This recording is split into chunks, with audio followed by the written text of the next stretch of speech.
الرحمن الحمدللہ رب العالمین یا رب العالمین۔ یا اللہ ہم سب پہ اپنی کرم کے دروازے کھول دے میرے مالک۔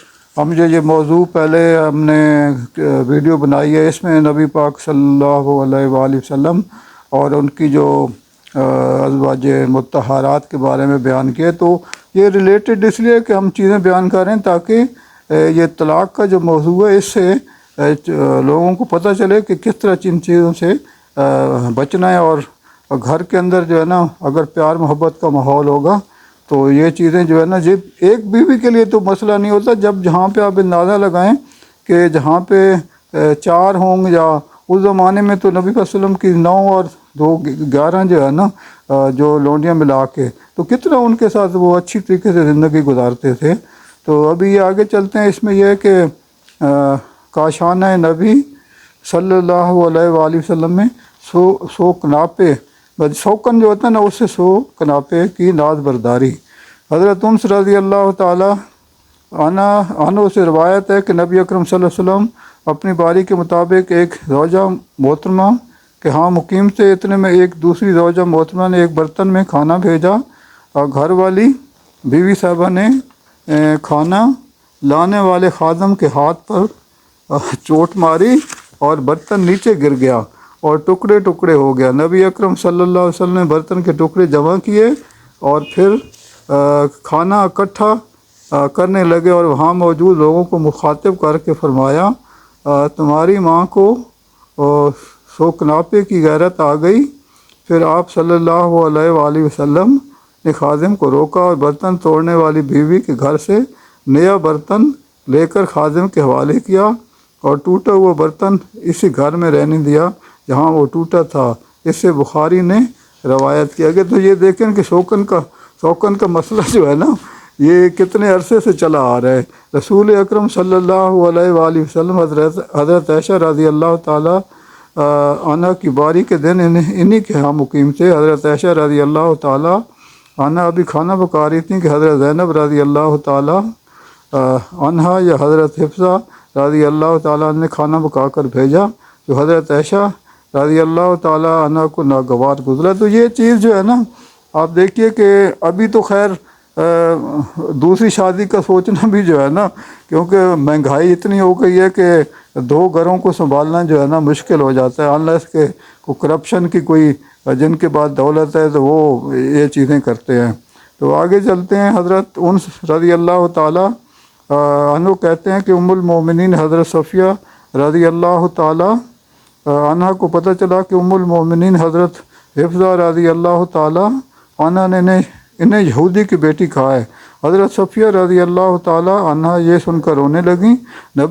نبی اکرم صلی اللہ علیہ وآلہ وسلم تشریف لائے تو حضرت صفیہ رضی اللہ تعالیٰ عنہ رو رہی تھیں۔ آپ صلی اللہ علیہ وسلم نے پوچھا، صفیہ کیوں رو رہی ہو؟ حضرت صفیہ رضی اللہ تعالیٰ عنہ نے عرض کیا، حفصہ نے مجھے کہا ہے کہ میں یہودی کی بیٹی ہوں۔ نبی اکرم صلی اللہ علیہ وسلم نے ارشاد فرمایا، تم تو نبی کی بیٹی ہو، مراد ہیں حضرت موسیٰ علیہ السلام، اور تمہارے چچا نبی ہیں، مراد ہیں حضرت ہارون علیہ السلام، اور تم نبی کی بیوی ہو، مراد ہیں خود حضرت محمد صلی اللہ علیہ وآلہ وسلم۔ اس قدر فضیلت کے باوجود آخر وہ یعنی حضرت حفصہ رضی اللہ تعالی عنہا کس بات پر تم سے فخر جتلاتی ہیں؟ پھر آپ صلی اللہ علیہ وسلم نے حضرت حفصہ کو مخاطب کر کے فرمایا، حفصہ اللہ سے ڈرو، ایسی بات مت کہنا۔ اسے ترمذی نے روایت کیا ہے۔ یاد رہے کہ حضرت حفصہ رضی اللہ تعالی عنہ حضرت عمر فاروق رضی اللہ تعالی عنہ کی صاحبزادی تھیں، اور حضرت صفیہ رضی اللہ تعالی عنہ یہودی سردار یحییٰ بن اخطب کی صاحبزادی تھیں۔ تو یہ چیزیں جو ہے نا بیان کرنے کا مقصد یہ ہے کہ ہماری روزانہ کی زندگی میں پتہ ہو کہ یہ واقعات پہلے بھی چلتے تھے۔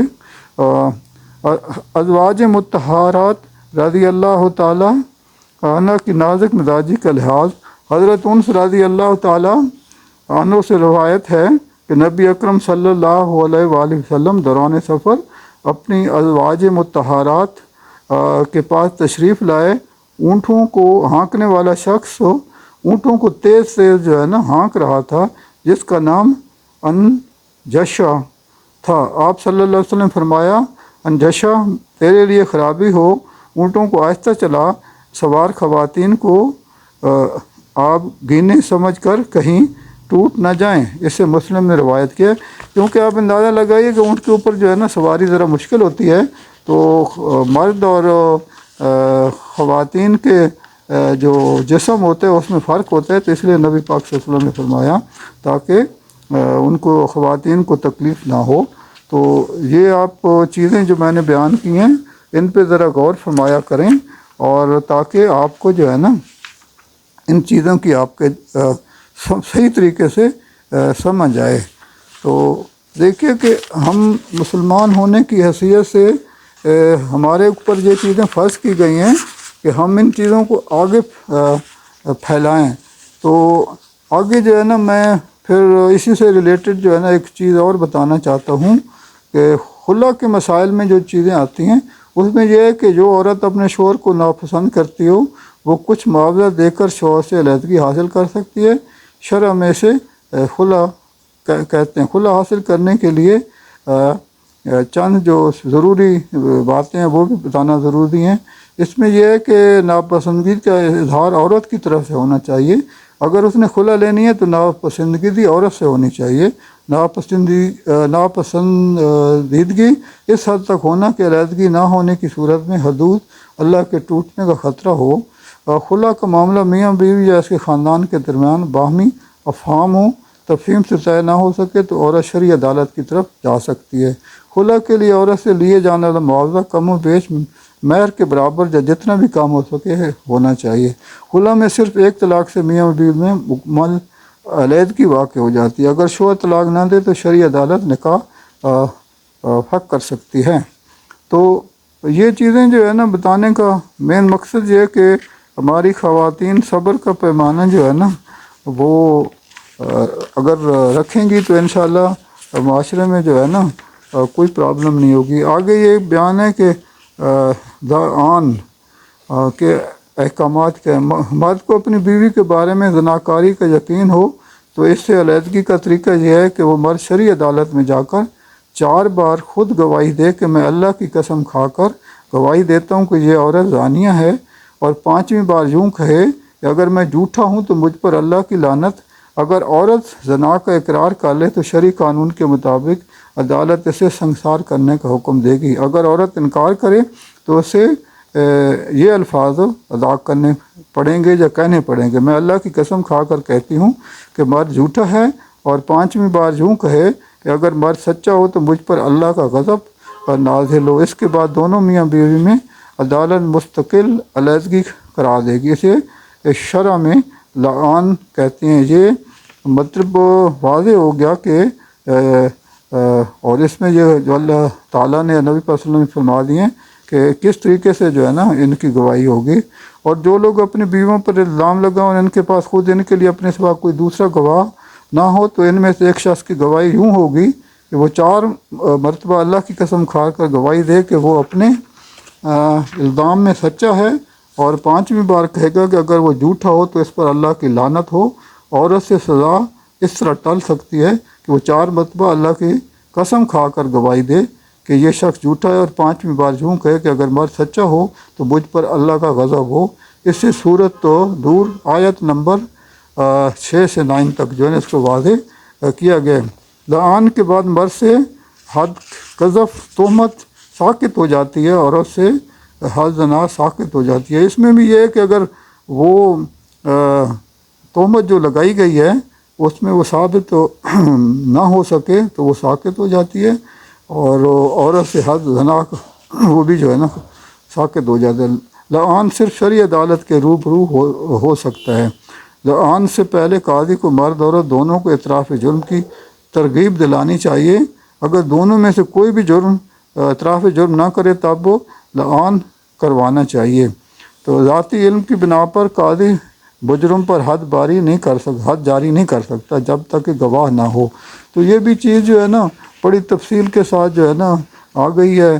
تو ہمیں جو ہے نا اور اس میں آگے یہ ہے کہ لعان کے بعد پیدا ہونے والا بچہ باپ کی بجائے ماں سے منسوب کیا جائے گا۔ اگر جو ہے نا وہ بچہ جو پیدا ہوگا پھر وہ ماں سے منسوب ہوگا۔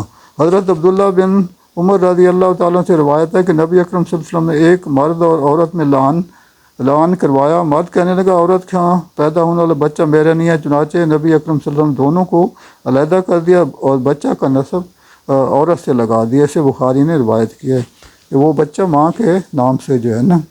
لعان کے بعد الگ ہونے والا مرد اور عورت دوبارہ کسی صورت نکاح نہیں کر سکتے، یہ کسی صورت بھی جو ہے نا اس کے بعد وہ نکاح نہیں کر سکتے۔ حضرت سہل بن سعد رضی اللہ تعالیٰ عنہ فرماتے ہیں کہ عمر اور اس کی بیوی کے لعان کے وقت میں رسول اللہ صلی اللہ علیہ وسلم کی خدمت میں حاضر تھا، تب سے آپس میں لعان کرنے مرد اور عورت کے بارے میں یہ سنت جاری ہو گئی کہ وہ دوبارہ کبھی نکاح نہیں کر سکتے۔ داؤد نے روایت کیا ہے۔ تو یہ بھی واضح ہو گئی، اس میں جو ہے نا بالکل چیز واضح ہو گئی ہے۔ لعان کے بعد ماں کی طرف منسوخ کیا جانے والا بچہ ماں کی وراثت حاصل کرے گا اور ماں بچے کی وراثت حاصل کرے گی۔ لعان کے بعد مرد عورت کو زانی کہنے والے پر حد جاری ہوگی، یہ بھی واضح ہو گیا۔ لعان کرنے والے مرد عورت کے ہاں پیدا ہونے والا بچہ کو ولد الزنا حرامی بچہ کہنے والے پہ بھی حد ہوگی، اس کو حرامی نہیں کہا جائے گا۔ تو یہ چیزیں واضح کر دی گئی ہیں، ہمیں اس پہ عمل کرنا چاہیے۔ اور مین چیز ہے کہ معاشرے کے اندر جو ہے نا ہمیں جب ہم قرآن اور نبی پاک صلی اللہ علیہ وآلہ وسلم کی سنت پہ چلیں گے تو کبھی بھی جو ہے نا ہمارے معاشرے کے اندر جو ہے نا طلاق کا جو ریشو ہے یہ زیادہ نہیں بڑھے گا، چیزیں کم ہوں گی۔ اور لیکن یہ کہ دین سے دوری ہے، فحاشی پھیل گئی ہے، ثقافت چھوڑ دی ہے، تو خدارا میں تجھے یہ اپیل ہی کر سکتا ہوں کہ ہماری یہ چیزیں آگے جتنی پھیلا سکتے ہیں تو میں آپ کے لیے انشاءاللہ دعا کروں گا۔ میرے پروگرام کو سبسکرائب کریں اور شیئر بھی کریں، لائک بھی کریں، اور میں انشاءاللہ آپ میرے لیے دعا کیجیے گا۔ جزاک اللہ خیر کثیرا والآخر۔